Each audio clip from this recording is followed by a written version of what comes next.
শাকিব শাকিব খানকে আমি যতটা ভালোবাসছি আমার মতো তো কেউ ভালোবাসে না। আমি কে আমাকে বলছে দেখা করাই দিবে, কথা বলা দিবে, অনেকে আশা দিছে এই অবধি। ঠিক আছে, অনেকে আশা দিছে এবং যতবার হল থেকে বেরোইছি সেখানে দেখা হয়েছে, সে আশা দিছে, আরেকজন আশা দিছে, সবাই আশা দিছে, এমনকি অনেকে আশা দিছে। আমি সব কিছু এটার ডিটেলসে না বলি, কিন্তু আমি মাঝে মধ্যে এটাই ভাবি যে শাকিব শাকিব খানকে আমি যতটা ভালোবাসছি তাহলে আমার মতো তো কেউ ভালোবাসে না। আমি তো প্রথম সাকিবিয়ান, ঠিক আছে, এটা সবাই জানা সত্ত্বেও সেই সুযোগটা আমাকে সেভাবে ওই মুখেই যা বলছে আমাকে কেউ তো করে দেয়নি, কেউ তো করে দেয়নি। অনেক ডিরেক্টররাও জানে, তারাও করে দেয়নি, অনেকেই করে দেয়নি।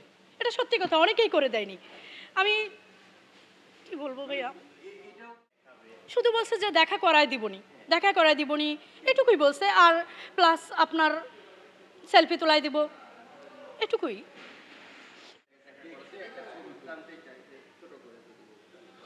আমি সে সম্পর্কে কি বলবো জানি না, কিন্তু সাকিব এখানে আসার পর আমি এটুকু বলি, সাকিব খানের যে একটা সিকিউরিটির অভাব দেখলাম, আমি চাই সাকিব খান ভালো একটা সিকিউরিটি নিয়ে থাকুক, ভালো একটা নিরাপত্তা নিয়ে থাকুক, কিন্তু এক বুক কষ্ট নিয়েই চলে যাচ্ছি, এটুকু সাকিব খানকেই বলতে চাই।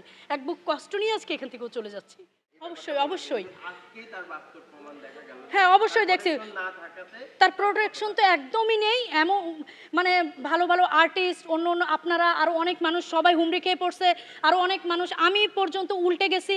মানে সেখানে তো যে কেউ একটা অ্যাক্সিডেন্ট করতে পারে, আর শাকিব খান তো সেখানে তার বিশাল একটা খারাপ কিছু হয়ে গেলে তো আমরা সাকিবিয়ানরা বাঁচবো না, আমি তো বাঁচবই না। ঠিক আছে, শাকিব খানের ভালো একটা নিরাপত্তা দরকার, সেটা আপনারা বলেন দেন বা আরও আইনিভাবে দেখ বা সরকার দেখ, শাকিব খানের সুষ্ঠু একটা নিরাপত্তা দরকার। কারণ শাকিব খান তো এদেশের একটা ব্র্যান্ড, সে একটা ব্র্যান্ড, সে একটা মানে সে দেখার মতো, এবং তার জন্যই বাংলা চলচ্চিত্র বাঁচে, এটা তো সবাই জানে। এটা আমি আবারও বলতেছি, তার জন্য বাংলা চলচ্চিত্র বাঁচে, তার জন্য আমি বাঁচি, অনেকেই বাঁচে, এটা আমি আবারও বলবো।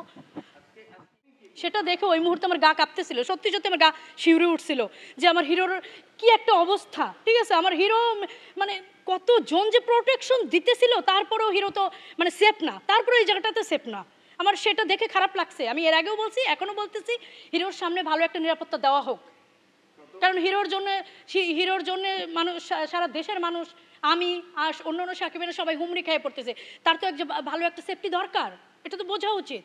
প্রত্যেকটা জায়গায় গ্যাঞ্জাম, প্রত্যেকটা জায়গায় এরকম একটা অবস্থা, কেন এরকম হবে, কেন?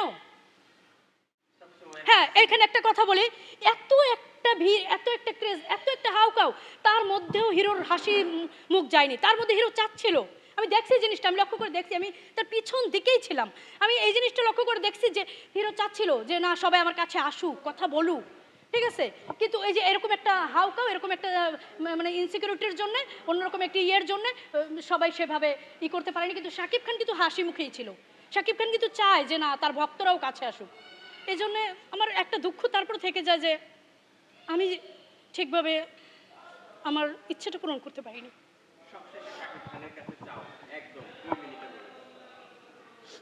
14 বছর ধরে শাকিব খানের জন্য অপেক্ষা করতেছি। আমি আর কি বলবো ভাইয়া, আমি চাই শাকিব খান নিজে অন্য কারো মাধ্যমে ডেকে আমাকে দেখা করার সুযোগ দেখ, সেটা আমি জনগণের সামনে, সেটা অবশ্যই জনগণের সামনে, সেটা হোক শুটিং স্পটে, হোক যে কোনো জায়গায়, কিন্তু জনগণের সামনে আমি শাকিব খানকে সালাম করতে চাই। তার প্রতি আমার সম্মান ভালোবাসা থাকবে। সে আমাদের এত ভালো ভালো মুভি উপহার দেয়, তাকে আমি স্যালুট জানাই। আর এত দুঃখ কষ্টের মাঝেও না একটা ভালো লাগা আছে, সেটা হলো তাকে তো চোখের দেখা দেখতে পারি বারবার, আজকেও দেখলাম, এই 22 বার হলো, 22 বার পূরণ হলো আমি আমার শাকিব হিরোকে দেখলাম।